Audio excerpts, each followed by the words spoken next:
The further you've progressed on the wrong way, where you took the wrong way early on, the more expensive it'll get back to step back and go another way. Welcome to MedTech Unfiltered, the Corscience podcast where we talk about real challenges of developing and improving complex medical devices.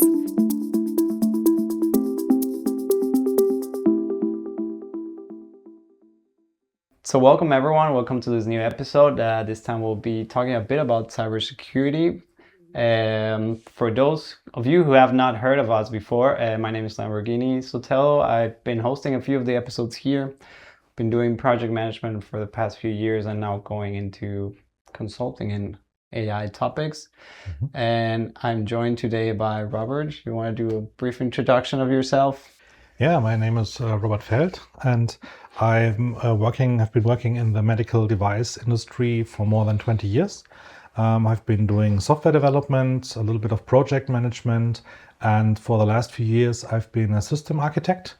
And now with a focus on cybersecurity, and I'm now also going into this direction more and more. And so I'm here to talk a little bit about it. As everyone can imagine, I mean, AI and cybersecurity kind of have like a big overlap.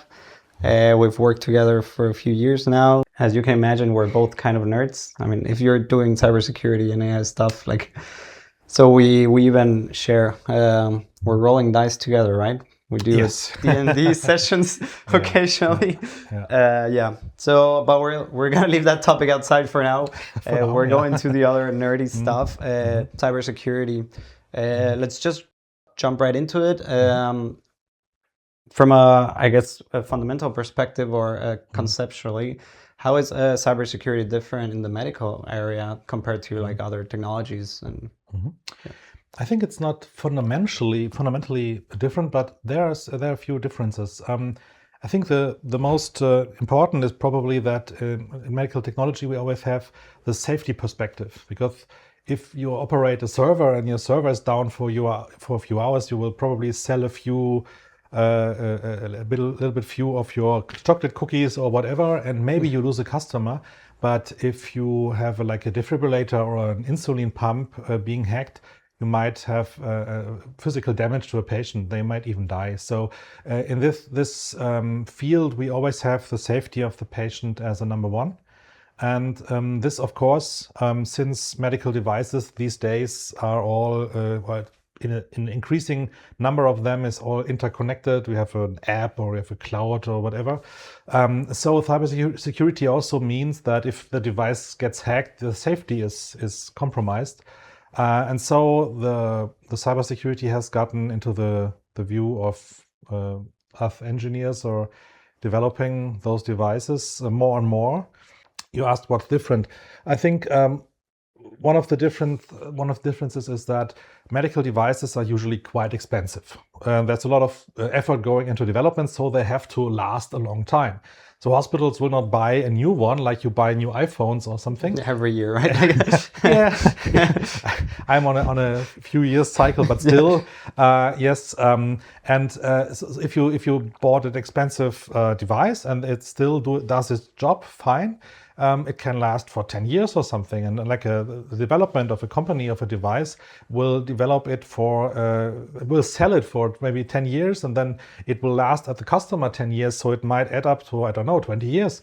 And so you have, when you design it for cybersecurity, you have to have a very good look into the future and be cautious, because you must assume that your device will still be operating in like 15 years or so. And who knows what the cybersecurity challenges are then, but they will probably not get easier. And so you have to keep that in mind.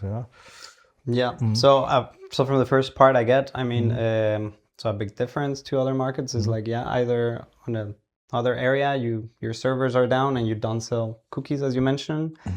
When a medical device fails, then, I mean, lives are at risk, right? And that's, I mean, as you mentioned, part of why medical device development is pretty expensive, right? Because we have to always cover up for this rare case scenarios. And on the second part, you mentioned kind of durability or longevity of the devices.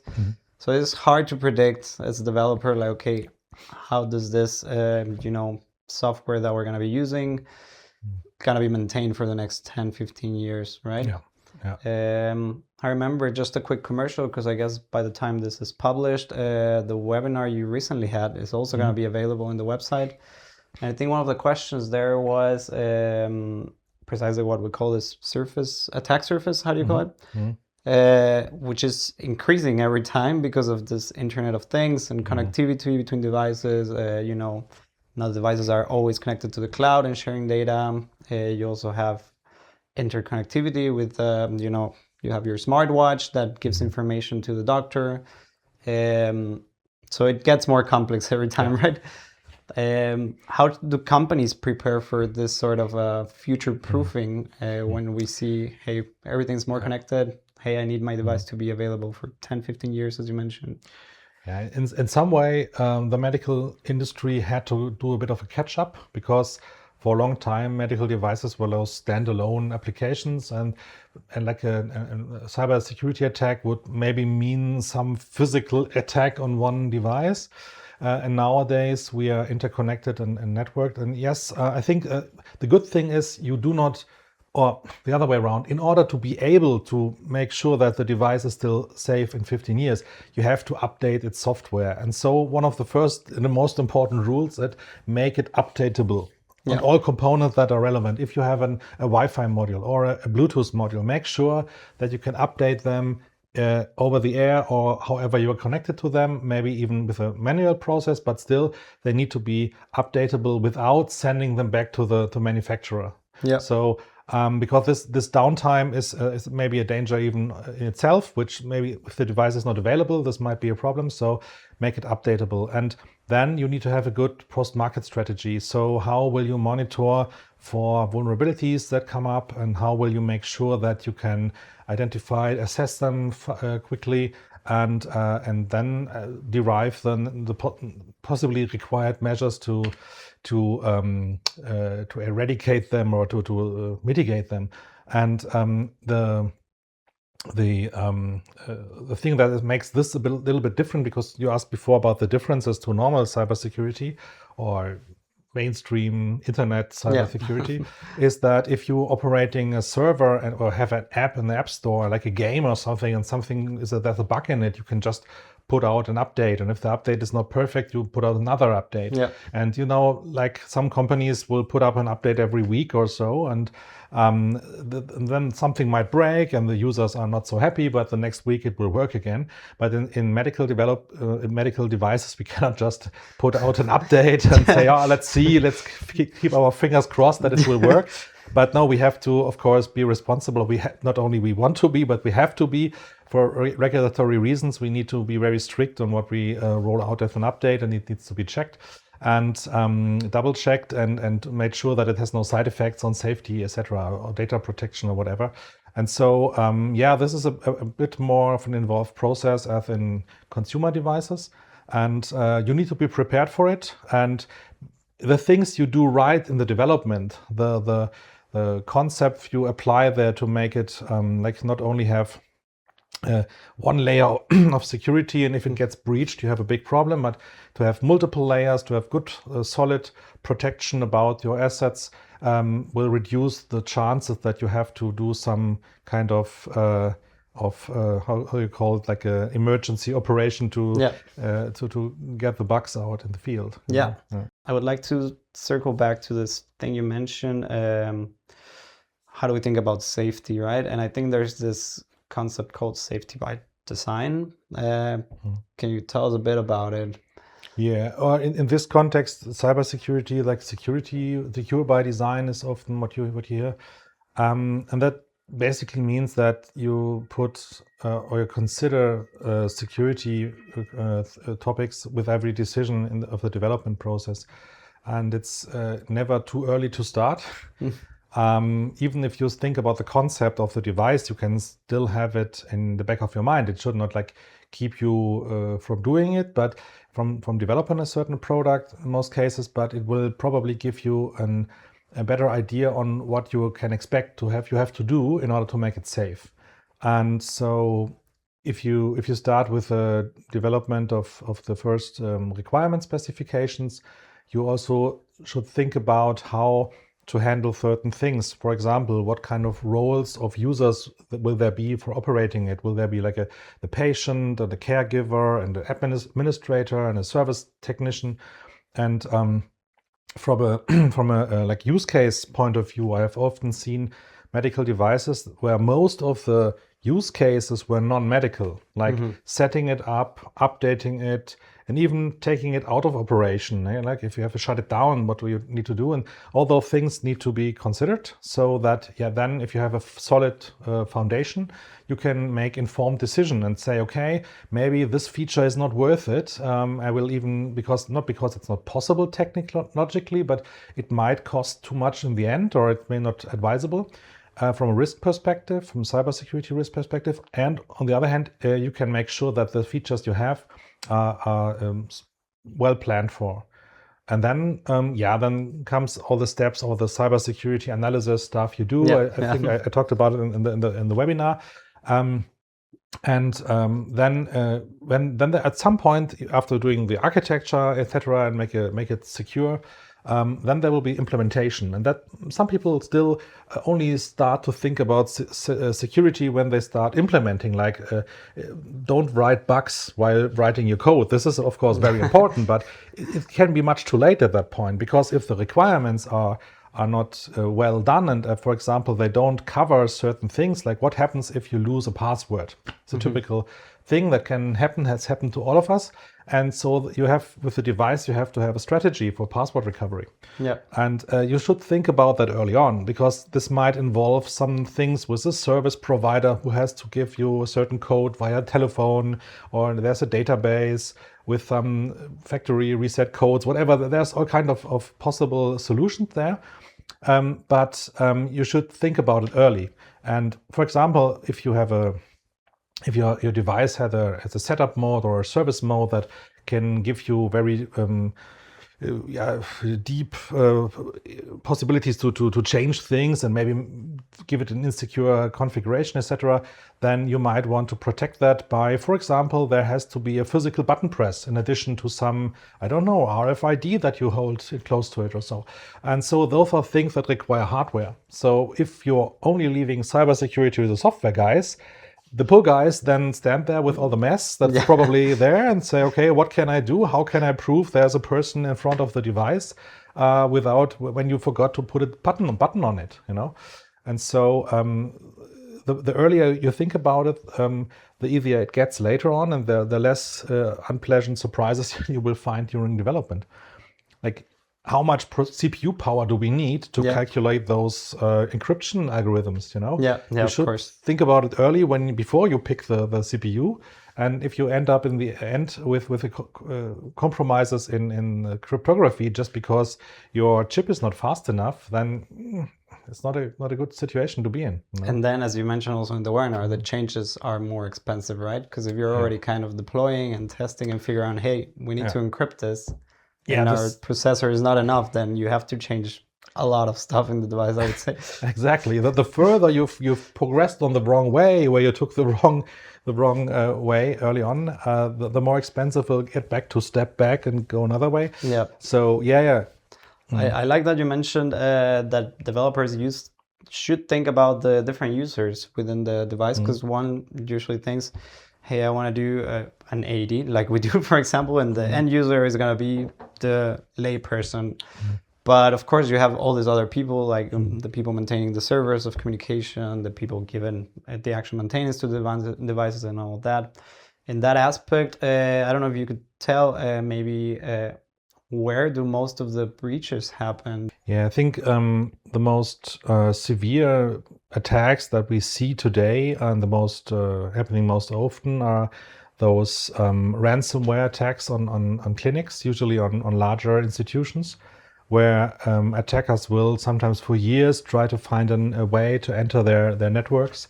And usually they after they enter the network, they will move laterally. So it means like from device to device until they find a way to control the servers, encrypt the data or steal the data, and then they can extort money from them. And so this is something that we see in the newspapers more and more frequently. And those are usually attacks from remote, as far as we can say. because it's much safer for them. But at sometimes they might also just as well walk into a hospital and find an open network port and plug something in there. There've been like they found little Raspberry Pis hidden in some plants somewhere that were connected to some open ports. This has all happened. In this context, if your medical device is also connected to the network, it might be an attack surface, not maybe for the first attack from outside, but once you're in the network, you might need another home base for your attacks, and modern medical devices are powerful enough, so to say, to serve the hackers as a tool. This is what you call like screwdriver attack or something like that. Yeah, I mean that what this might involve, and what we probably could see more often is like a physical attack. We could see like more often with devices that are more publicly available, devices that patients have at home, devices that are like a defibrillator in a train station that is accessible by virtually everybody. And there have been a number of hacks where people have actually bought the devices on eBay, devices that you would usually assume are only in the middle of a hospital setup and kind of protected there. But when they are old, they are often sold. Some places in the world who are not having so much money, they might still make good use of them. But this also leads to cybersecurity problems, that the hackers can take those devices and take them apart, have a very close look at them with hours, days, months of time if they want, and then they might find some vulnerabilities. And it's not so much of a problem if it's a vulnerability of a single device, because if they have to go to the hospital and steal the device or open it and then do something inside, and then this one device bring it back to the hospital. Yeah, bring it back. So this is makes it very hard, the attack.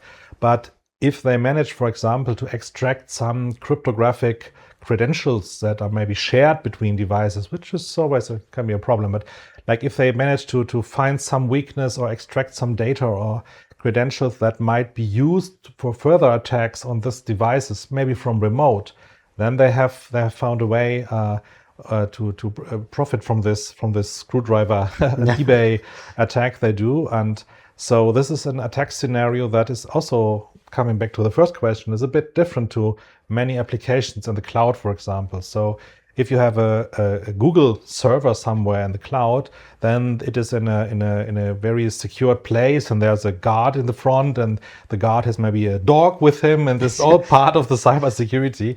But if you have a medical device, it's a physical thing that you can carry away and that you can open, you can look inside, and this physicality is also one of the challenges that is a bit different from a cloud storage, where this has a much smaller role. I wanted to go there because I think it's also important for all the manufacturers and developers out there that are designing their devices right now. It's not only the software security levels, but also the hardware, right? Like once you put the devices out there, you need to make sure there's no open ports, that you can just plug your cable and try to extract those information, stuff like that. Yeah. Exactly. I mean, it was for years, it was not so uncommon to have those service ports on the devices that would have only little protection, maybe sometimes even none. And I think for a number of years, this is not possible anymore. There's no, it's much further away from the state of the art. So you will not be able to argue this to a regulatory authority to say, oh no, it would be more convenient to have it without a password. This is not possible anymore. So this is an incredible segue to the next question, which I wanted to bring. The regulatory aspect, right? Like, so this helps, for example, define, hey, no open ports need to be available in the device, stuff like that. Within cybersecurity, what's your take on all the regulatory? Do you think it kind of hinders, development? Sometimes a lot of people say, hey, so many regulations, they don't allow innovation and stuff like that.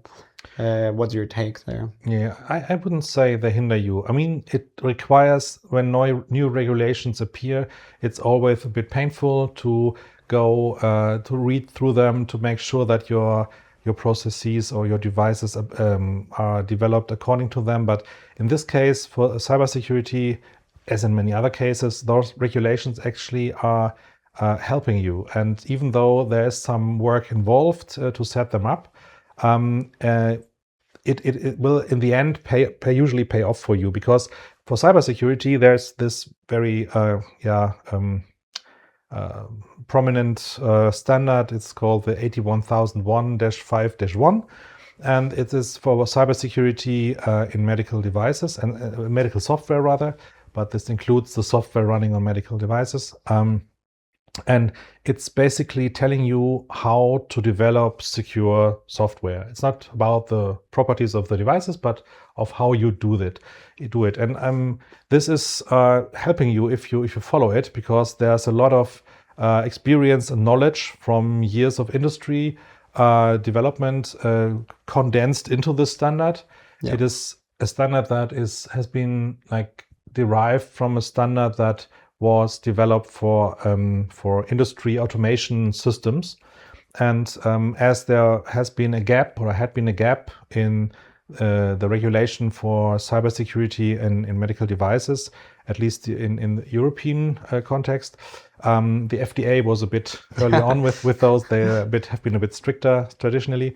Then they took this industry standard and they converted it for medical devices and adapted it.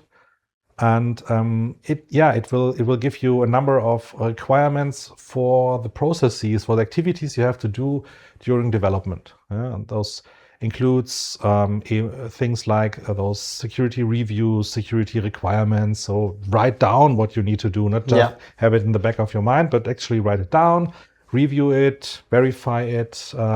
And then it will require you also to take measures even after all the development steps for post-market. And it will have a whole range from the IT department to the boss of your company, probably, what they need to contribute there, or you can read it out and develop it from those. I mean, a big part is also the company culture, right? It's not only, hey, we implemented the safety lines, but are the people trained?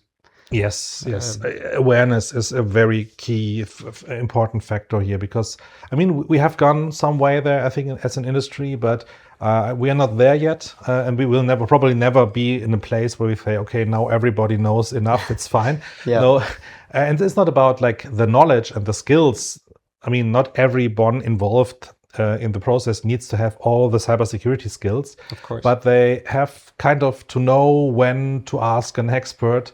So even in the hardware, this might be relevant. Even in mechanics, that might be that you have should I leave this USB port open, or should we make it behind a lockable a lock or something? This might be a cybersecurity measure. And if you're aware of it, you might ask your system engineer. Say, I found there is another. What do you think? And so asking the questions and every decision. And there's a saying, cybersecurity culture is what happens if QA leaves the room. It's all those small decisions that the cybersecurity, the official roles are maybe not involved in. And this might be very small things in this situation, or they might seem small. But if you have in the back of your mind, how could an attacker make use of this? If you have this service functionality, it's often more of an afterthought that you say, oh yeah, we need service too. And so if someone thinks about those things early on, that can save a lot of money. So making your people aware of it by giving them some training, or maybe it's always important. I heard companies who made like a hackathon where people should switch perspective and try to hack something, or learn how to hack. A lot of the antivirus companies do this, right? Yeah. So they kind of push for the, hey, find the gaps, then we pay you money. There are those capture the flag competitions where you have a device with some known defects, or known to the people organizing this, and then the people have to find those weaknesses, and if they capture some data, they get a prize or something. It is a bit extreme maybe, but this is not necessary for all the people. But I think to make them think about it and to make them aware of it, gives them training. And we have in our company, We have people who we gave like an ethical hacker training, like certified ethical hacker training, to enable them to think like a hacker, because this is a perspective that you might otherwise not be used to, and this gives you the different perspective on what you are doing. Because when you write code, you usually will intuitively more as think about the features and the good case. And when you think like a hacker, then this changed your perspective, and you look at it and see, how could I be creative about it? And how can I exploit this? How can I exploit this thing? And usually today, those security breaches are usually not one vulnerability. As I said, it's good practice and has been for a while to have multiple layers of protection. And if at least as long as one of those layers still holds, then it will probably avoid the hack. So thinking like a hacker is one of the things that will give you some insight. And today, usually when you manage to break into a system, it will not be one vulnerability that allows it, but usually a combination of more than one. Because if you follow the best practice, and I assume this most people do these days, then you have like multiple layers of protection. And so the hackers need to be more creative. So it gets harder to hack your device, and this is an important goal. If it's too hard, they will not try it. And the amount of work that needs to be invested to increase this is one of the main goals, because you can never be 100% secure. This hasn't been achieved yet, I would say. But you can make it extremely hard and extremely expensive for the attackers. So they think it before even trying, right? And so, or they will be frustrated and give up at some point. And if you manage to make your developer think like an hacker, they will be better able to see a possible path through all those security barriers into the system. Because if you just look at one barrier and say, it's fine, and the next is fine, this is not good enough these days. But you need to look at the combination of those vulnerabilities that are there probably. And cybersecurity, like many other aspects, has always been like this cat and mouse game. So you do a patch, and then hackers find like a breach, and you patch again, as you mentioned. So I like what you mentioned, like, hey, put yourself in the shoes of the hacker while you are developing, right? So that's a very big tool. And I think you covered like a lot of topics with this last question. So I'll just throw in the commercial to all the people developing devices there. Of course, first step is always go check out the norms. But if you need help and support and you don't know where to start, we do have some very nice entry level, cybersecurity support, which are covered, of course, by Robert. And a lot of experts in the background. Of course. It's a team, right? But so we cover, if you are just curious of where to start, we have very basic entry-level packages there, and we go all the way to helping you develop complete cybersecurity. Absolutely, packages, right? So just wanted to put it out there, because cybersecurity is kind of like a topic that's complicated, I would say. People tend to think about it pretty late into the development, which is not very nice, as we already discussed, because this can affect your development process. And by the time you listen to this podcast, for sure you will be available. The webinar will be available. Should be. And there's also a blog post, which is also a good way to jump into our next topic. But there will be a blog post available also in the website regarding AI and cybersecurity. So that's kind of the next question. How does AI jump into the cybersecurity topic? How does it change the game? That's a very good question at this point. But let me just go back for one thing. Because we often say that start early as possible. Just be aware that if you started too late, not all is lost. Not all hope is lost. But because the standard, those 81001-5-1, it also has a chapter especially for how to deal with software that has been developed before the publication of the standard, which has not followed those rules.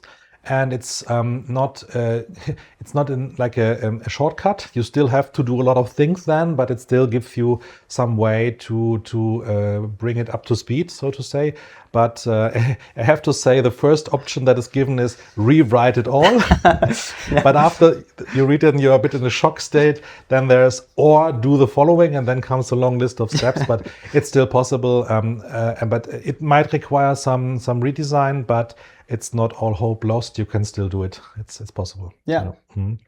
But yeah, about this AI topic you mentioned, and before that, in the last question, I said that it should be made expensive for the hacker to hack your system. Yeah. But unfortunately, hacking will get cheaper probably in the future. That's what we've discussed, right, in the past few days. Yeah. Yes, exactly, because AI is on the rise, and it has reached a level, meanwhile, that makes it scarily good at finding vulnerabilities. And I've read that there was one test where an AI would manage to break into a system using 32 different vulnerabilities chained together. Yeah. And this is something that goes beyond probably what is possible for most people to find. And this is advanced stuff. And so this is now a part of the equation. I mean, we can't get it back into the box. It's out there. And even though I think you looked into this new Mythos model that Anthropic, Anthropic that has not been released yet. Yeah. At some point it will be released, and then it will be there, and maybe you can shortly say something about this for the so for those of you who have not heard about it, and if you have not read the blog post by now, Mythos is like a model that was trained by Anthropic. It has not been released precisely because they found out it's pretty good at bypassing all the security nets that are present in most very common, I would say, services. So website, browsers, apps. So the most clear example, I'm just gonna mention it because they already patched it, but Mozilla Firefox. I think Mythos found like 270 gaps, how to breach. As you mentioned, a lot of them are like multi-step scenarios, which are even hard for humans. So yeah, by now, Firefox has already patched this. They actually patched the 270 something in one go, which is also, we're going to talk about it. It changes the game. Like as we mentioned earlier, patches were released, per week or something. You patch a few bugs and then, but now the time between finding a bug and the need to patch it is greatly reduced. Mythos by now, I think it's been 2 months since they kind of talked about it. And there's this Project Glasswing going on. So it's been 2 months without release, but I mean, eventually it has to go out, as you mentioned, because I mean, Anthropic also needs to make money out of it at some point, right? Yeah. So, as you said, this is a bit. It is only 2 months old, but still sent shockwaves through security people, the security community, because this model is not only like a little bit better in finding those vulnerabilities, but it's like an order of magnitude or even 2 orders of magnitude better. And so for now, it mainly found those vulnerabilities in open source software. So in Linux, in browsers that are mostly open source. And it has just been much better than the older models in this. And this creates a new situation where the problem is, I mean, first of all, you can say it's great that it's able to find those bugs so we can eliminate them. What's the problem? Yes. But the problem is the race. The race is now going on between finding the bugs and fixing them. And traditionally, there was kind of a balance. So you found a bug and it was then taking a few weeks to fix it, but till the next bug was found and it was fixed. But now this model could find hundreds of bugs in a very short amount of time. And so fixing them now takes much longer than discovering them. And so in order to level the playing field for the good guys, Anthropic did what probably also was a very good marketing move or PR move, that they said, okay, our model is too dangerous for the public. we will only give it to selected institutions and companies who are Amazon, Google, and Meta. the Linux Foundation and Mozilla Foundation and all those groups, and give them a head start so they will be able to fix all the bugs it can find. And only then we will release it. So then all the bad guys will be able to use it as well, but the bugs will already be fixed. And I think this is a bit of a transition period now, in which in some distant future there is this possibility that the AI will have found all reasonable exploitable bugs in the software, and software will be free of vulnerabilities in theory. I think in practice, this is something a bit too much, right? It's a bit too much, but I think we will get into this direction actually. But until then, there is a very powerful tool out there looking for those bugs. Yeah. And so this is a time where we need to make sure that our processes are all working well for finding for detecting or being reminded or not to be informed about those bugs found, and then trigger our process to assess it. Is it really a problem? Because luckily most bugs that are found are not really a problem. I mean, we have in our one of our last projects, we found that in the Linux kernel, in this time span of 1.5 years or something, we looked at about 10 vulnerabilities were found per week. Wow. So this is a constant stream of vulnerabilities, but 99% of them were totally irrelevant for our product. And so when we did an assessment of after doing a kernel update, and there were still a few, like maybe 150 or something like were left, and we did an assessment of them, and I think there was not a single one which would be really causing some risk or some problem, because the Linux kernel is used from a smartwatch to a everywhere, big mainframe computer, and it's got all different functionality, and 99% of that is not used in a product. So if there's some problem in a printer driver for an exotic platform, it's not relevant for another platform using the display. But but this will probably, I would assume that there will be a big wave of new discovered vulnerabilities will come up when those AI modules, and this will not just be Mythos, because I think all the other companies at the moment For sure, OpenAI is working on a similar version, Meta. But I love that you mentioned the fact that those vulnerabilities need to be assessed, because this is something that we discussed a bit about in this blog post. Like, I mean, AI has been with us for a while, right? And then we had this wave where people were getting fired like crazy because AI can do the job, right? Yeah. And now we see the opposite, where a lot of these big companies are rehiring people because they realized, hey, AI can write code, right? But they cannot assess the whole, how the device or the software interacts with other, elements of it. And part of it is, how do you assess those vulnerabilities? So, you have a list of 200. Are they even relevant or not? Yeah. So this is where developers come into play. I mean, it's always very important to have them in the loop.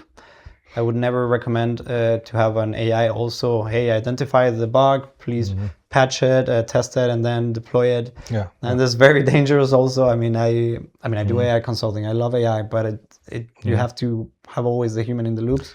Yeah. So this is very important. I also wanted to throw in one statement from this Firefox CTO. So, because you also mentioned it, there was this race between finding a bug and patching it. So the Firefox CTO did mention like, hey, Mythos didn't find any vulnerability that any of our people would not find eventually. The scary part is how fast it did it, right? Like in one run, it found 270 something. So that's where this race is kind of like unmatched, as you mentioned, right? And that is possible or able to develop even a very complex exploit faster. So after the bug has been found, usually we had the clock ticking in the past for a few weeks or even months until someone could potentially have found a way to actually exploit this vulnerability. Because this is not obvious. It's often, as I said before, a chain of those exploits you need to use. But this is now also also something that can be kind of automated with AI. Yeah. And so this will increase the time pressure on fixing the bug. Yeah. How do you see in the future? I mean, now that we mentioned, hey, there's Mythos, there's for sure other models coming. I think Anthropic also mentioned, hey, for sure, there will be a similar within the next 8 to 12 months or whatever. How do you see these models being integrated into the development of not only devices, but the cybersecurity part, right? Yeah. Do all the devices or all software need to pass a pen test by AI phase or... Yeah, I think it's something that is still developing with a high speed, high tempo, and so it's a bit difficult to look in the past to further than a few months or so. But I am very sure that those AI capabilities will be integrated in development tools. I mean, we have in our build pipeline also already at the moment, or since years, we have all kind of code checkers which will make sure that certain risky implementation patterns are not used, and they will scan and alert us for certain cybersecurity problems, apart from other stability problems and performance problems and every kind of probably experience condensed in rules that you can check for. But I think those checkers will get much smarter, and they will not only give you those things that an easy filter or pattern recognition can find, but they will go a step beyond that. That is one thing that I expect, and that is, I think, at some places already happening fast, and we will also, of course, make use of it. Furthermore, you mentioned pen testing, which at the moment is probably will for the foreseeable future be something in the medical device area that is required more or less by regulations, so that you have an external independent partner look or act as a hacker, like a white hat hacker or an ethical hacker, however you call it. And really trying to attack your device. And this is even more than what I said before. Than during development, it's good to have this perspective switch, but if it's a completely different person who is doing nothing else but hacking, then it is a stronger proof that your device is not having obvious problems, let's say, when this person within 2 weeks does not manage to find any, for example. But in the future, because those pen tests are quite expensive, I think it will be one normal thing to do penetration tests before by AI, you know. It's not so easy, actually, because I did a few experiments there already a while ago. But the problem is that those AIs have all kind of security built in the way that they are safeguards, safe rails. No, how do you call them? Rail safe. I don't know what you mean. You guys comment what the word is, please. Safeguards, I would call them. Yeah, safeguards. The companies developing them don't want to be in the end responsible or in the news because their model has been used to build a nuclear bomb, for example, but also not for having hacked the Pentagon or something. So whenever you get close to those topics, it will lock down and say, I can't tell you this. And I try in this webinar I did recently. I had a little bit of a small demo of how a hack, a simplified version of a hack, how it can happen. And for this, I had to I used AI to code a little, to engineer a little setup of a medical device demonstrator that would have vulnerabilities. And this AI at some point refused to integrate those vulnerabilities. And even after I really argued and it said it's only for safety research and for demonstration purposes, and then it would do a little bit, would introduce a bit of a vulnerability, but this setup has this mock-up has a web interface, and on the web interface the AI wrote, "This is just a demonstration, never use for actual patients," etc. And then it's for some of the weaknesses that are in there, I had to do it coded manually, actually. You know. And while there are ways to get around this, for example, one of the tricks that sometimes work, I found working, is if you ask the AI, so how do I have to configure a web server that is not susceptible to those attacks? And then it will give you positive and negative examples. Okay. But this is not a straightforward way. So at the moment, there's this grandma technique. Have you heard about it? It's grandma recipe. This is crazy. I don't know how much we can say about it. But apparently, if you ask like, hey, dear Chad, my grandma used to make cookies for me. But I lost the recipe, whatever. It included Windows license keys or whatever. And some people have managed to get actual license keys using stuff like this. So though the bad guys putting enough effort into it, they will always be able to make use of those models for nefarious tasks. That's what we mentioned, right? Like there's always a kind of a loophole you can exploit, and this is where cybersecurity comes in and tries to block it, right? Yeah, but also the models itself will have those loopholes in a way. And but I assume that, or I expect that models like Mythos, they will also build tools that get some kind of they get the authority or the allowance they get allowed to do those exploits, because I think it's also part of security research and part of thinking like a hacker, to be able to also look from the other side, and also to create tools to hack your devices. We created tools already by AI that would be used to do like scans of certain security settings. Like if you have a device and you want to make sure that all the cryptography is configured the right way, the certificates are all distributed correctly. So AI can help to build your tools that will automatically scan for these things, and just to make life a little bit easier. But if you really want to have your device hacked by AI, this is still something is a bit of a two-edged sword, so to say. Because if you publish such a tool, then also the bad guys will use it.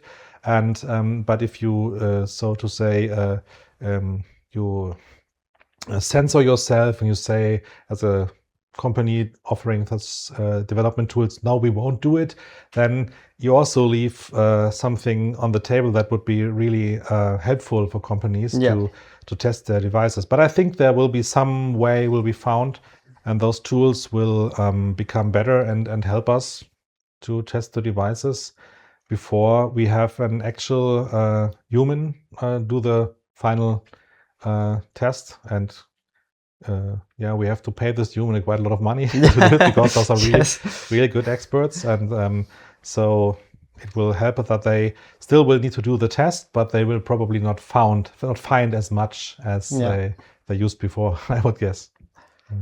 Okay, so I think we've covered a lot of topics throughout this talk, and that's a good note to end this episode in. Is there anything else you want to add? I don't know. Pick good passwords. Pick good passwords. That's very good. I think we covered a lot, really, indeed. So probably in the future we can go make a bit of a deep dive in some direction. Yes, of course. I mean, to everyone listening out there, please post your questions. We can always answer them. We can always make more webinars. Make sure to check also the website for blog posts that are gonna be more and more within AI and cybersecurity, I would say. Because it's a hot topic at the moment. So thanks for listening, and see you next time. Subscribe to MedTech Unfiltered so you never miss an episode, and find more resources in the Corscience Academy.